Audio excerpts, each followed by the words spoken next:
Hi, everybody. Thanks for coming back. I appreciate you, and I'm sorry I've been gone so long.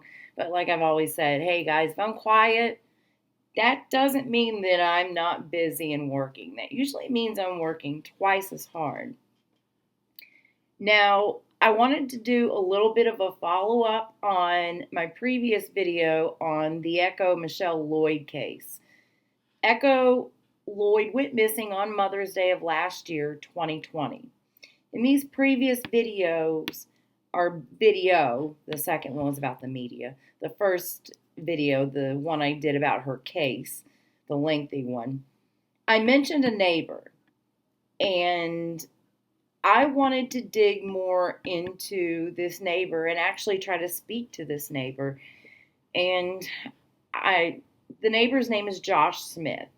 Well, I had gotten Josh's telephone number. I contacted him. He said he would call me this past weekend, but I didn't hear from him. I would love to still hear from him.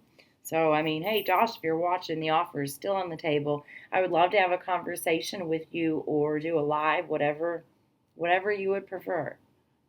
But now that we're all getting familiar and acquainted with the name Echo Lloyd and the case, and the fact that she's still missing, with no official words said about it, other than general statements after being asked by the media, and the media provoked by family, friends, concerned citizens.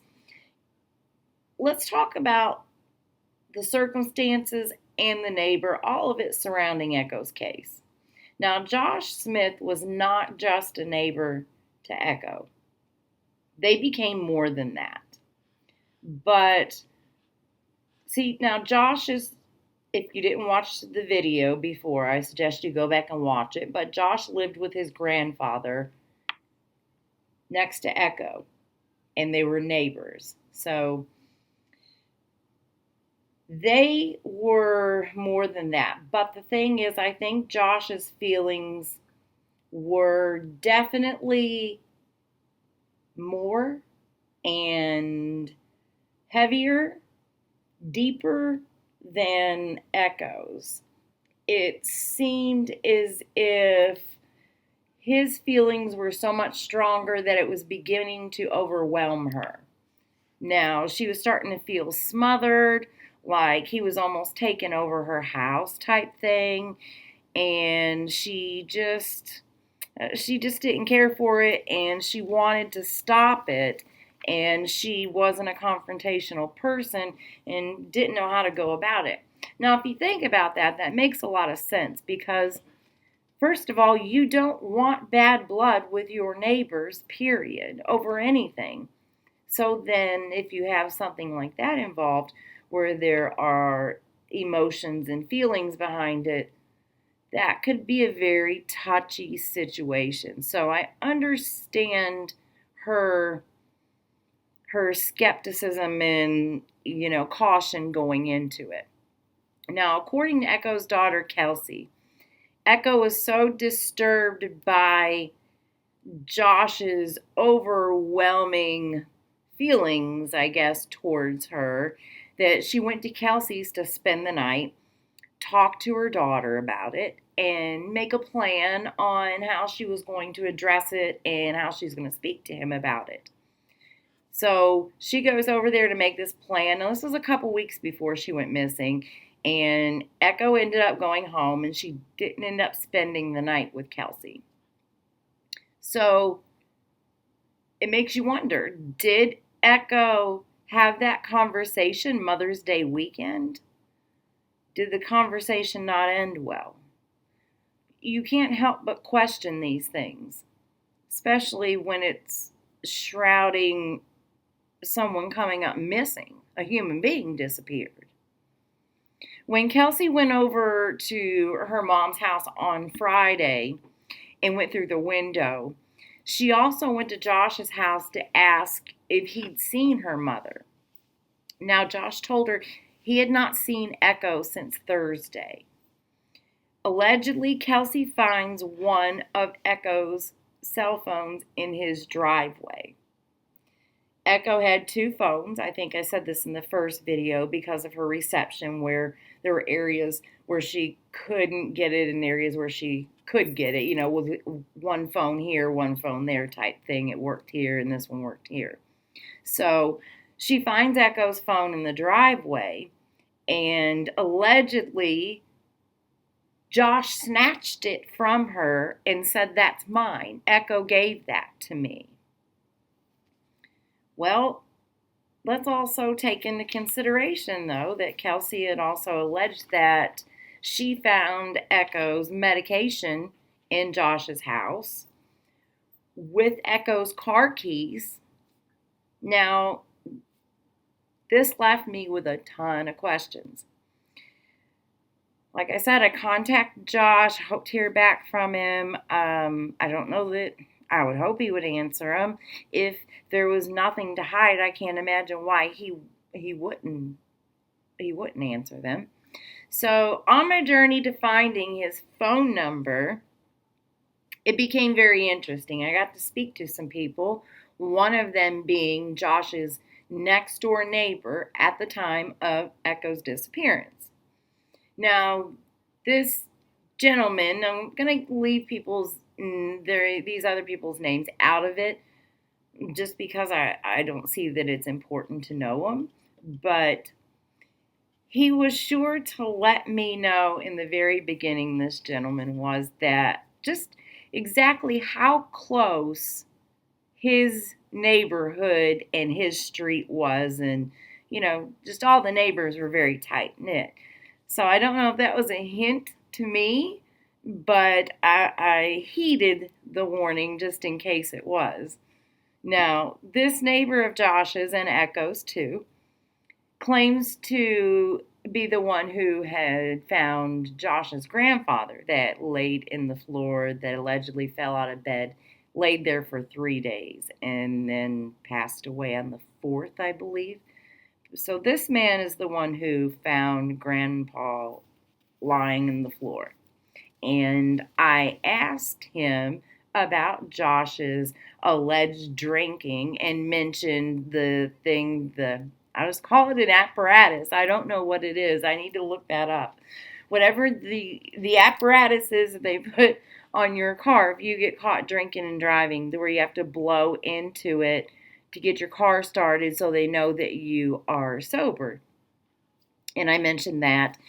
And he said that was a one-time thing, that, it was kind of like Josh was drinking just one time, wrong place, wrong time, and a one-time drinking and driving deal. Okay. Yet a little later, I told him I had heard Josh had a temper as we were talking about other things. I don't know, I guess I just kind of slid it in there and caught him off guard, I believe. And I said, I heard Josh has a temper when he drinks. And the gentleman agreed with me without question, without thinking about it, agreed that yes, he does have a temper when he drinks. And I thought, But I thought that was a never mind. So he agreed, but then every follow-up question I had after that, he caught himself telling. And so every follow-up question that I had after that was answered with, I don't know about that, or I don't know about anything like that. Those were the answers that I got. Now, as I dig a little bit further, I find another address for Josh that was not very old, and it also had a landline number attached to it. So I called, and a kind lady answered the phone, and I spoke with her for quite a while. And she said that Josh didn't live there, but she said that I guess he had stayed there for a short time after his uncle allegedly had him removed. Law enforcement did remove him from the home, but allegedly it was the uncle who had pursued this. For what reason, I have no idea. So she said that he didn't live there, but he stayed there for a short time, and that he left a truck that does not run there on her property because he had nowhere to take it to. And he used her mailing address because he didn't have a mailing address. So she wasn't happy to know that her telephone number and address were still attached to him a year later. And she also made it very clear, gotta love New Yorkers, I love it. She made it very clear that she still wants this truck moved off her property. But there were times when, now, she's married, and I guess he had done work for her and her husband as well as the next door neighbor I spoke to. I guess Josh had done handyman work for him as well. So this lady and her husband, well, I guess, were trying to help him. But they had known him for quite a while because the story started dating back quite a bit. And I asked her if she was family. And she said no. She made it very clear that she was not family. So I'm assuming friends of the family. And now she said that Josh took his dog, Tucker, within the first couple of weeks that Echo went missing, took his dog down to the water to camp alone for 3 days near where he lived when Echo went missing, the water that was there running by his house. Now, supposedly he goes down into this area to camp for 3 days. Now, I'm not sure exactly how to take that or what to make of it. Was he there to clear his head, really? I don't know. Or was he there for more nefarious reasons? God forbid. I mean, considering the keys, Echo's keys were at his house. Her meds, the phone in the driveway, this is all alleged. Now the camping trip. I just have a ton of questions, and they could all be easily explained. I mean, this may just be what it is, exactly what it is, and it has zero to do with Echo's case and her being missing. But if that's the case, then why secretiveness? I don't understand that. But it just brings up a lot of questions. Now, there's a part that hit pretty hard on this big journey that I've been on trying to dig and find information and speak to Josh. I've been in touch with many journalists, and I do want to thank all the sites that have covered Echo's case and all the journalists that I've spoken to and worked with, KY3 and the Buffalo Reflex, and there's many more. And just thank you guys. I appreciate all of it, and I hope that you keep continuing to cover it. But I've been speaking to many journalists through this, and one of the journalists sent me an email stating that he had spoken to Sheriff Knox, who is the sheriff of Benton County, the county where Echo went missing, and that Sheriff Knox told him there is a main suspect, as you can read here, in the case. Holy cow, what? There is? That's a first. That is the first time law enforcement has spoken out about any suspects or anything for that matter. I mean, we don't even know what she was wearing the day she went missing, supposedly with CCTV coverage. So this is huge to find out there's a main suspect in the case. So that tells me there's one person, right? It wasn't suspects. So there's one person. So Not only does law enforcement have one person in their sights, the lady I spoke with alleged that Josh had been followed quite a bit and I guess tailed, and he must have seen them watching him and God only knows what. But that makes me wonder, you have a main suspect and you're following Joshua Smith. Allegedly. Now, like I said, she didn't seem very happy that her address was attached. I feel awful, but she was trying. I still haven't decided yet. She kept repeating something, and I couldn't tell if she was being defensive, and I leaned heavily towards the defensive side, or she was trying to tell me something. But she eventually did tell me, I feel. She kept saying, when I asked her about Josh and his drinking, if he had a temper or anything, she would always say that Josh didn't have a temper. He would just leave.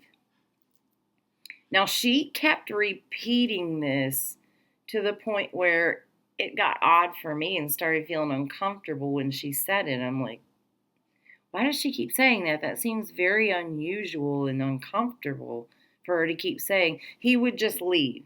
He doesn't have a temper. He would just leave. Well, as she kept on speaking, finally she got to speaking about Josh and a previous girlfriend. Now, Josh had brought this previous girlfriend and her child over to their home to in an introduction, get acquainted, not really sure, just to visit. So when he brings the girlfriend and the child over to the home, he's drinking. And from what this lady alleges, an argument started between Josh and the girlfriend. She said that Josh got in the car and just left. I said, what do you mean? She said he would just leave. He just got in the car and left. I said, so he was drinking and took the child and the girl with him? She said, no, he left them here. He left them there with you and you don't know them. What? And she said yes, that I guess he had gotten into it with the girlfriend and got in the car, and I think that's why she kept saying he would just leave. Now, she said she knew he shouldn't have been in the car drinking and driving, but he didn't have a temper, he would just leave. Now, guys, I don't know about you, but any man that I have a disagreement with, especially if my child is there, that takes off and leaves me at a stranger's home, that tells me he does have a temper, or he would have never left them behind. So, now, again, I've tried talking to Josh to get his version of things and ask him about Echo. I want to leave you guys with this part as well. Now, this is part of, I'm sure, a heavily redacted police report. But who are they speaking of? Who are they speaking of in this police report? Is there someone else that might be a main suspect? And if so, who in the world would it be? All right, that's the end of it, guys. I just wanted to leave you with that. For now, maybe I will make another video concerning the rest of the conversations that I have had with people leading up to today. And hopefully, it'd be great if I could speak to Josh before I make another one as well. And we'll get maybe a little bit deeper into what some of the neighbors had alleged and said. And thanks for watching, guys. And please keep Echo Lloyd in your prayers and your thoughts. If you guys need posters, let me know. If you live in the area, or if you live in Missouri or anywhere, it doesn't matter where you live. If you guys want posters to hang up, or if you need anything like that, please let me know. I can put you in touch with the right people to help keep this going. We don't want Echo's name to fizzle away. We want to keep it going, and we want to bring her home to her family and friends and community and loved ones. So thanks for watching, guys. See you later. Bye.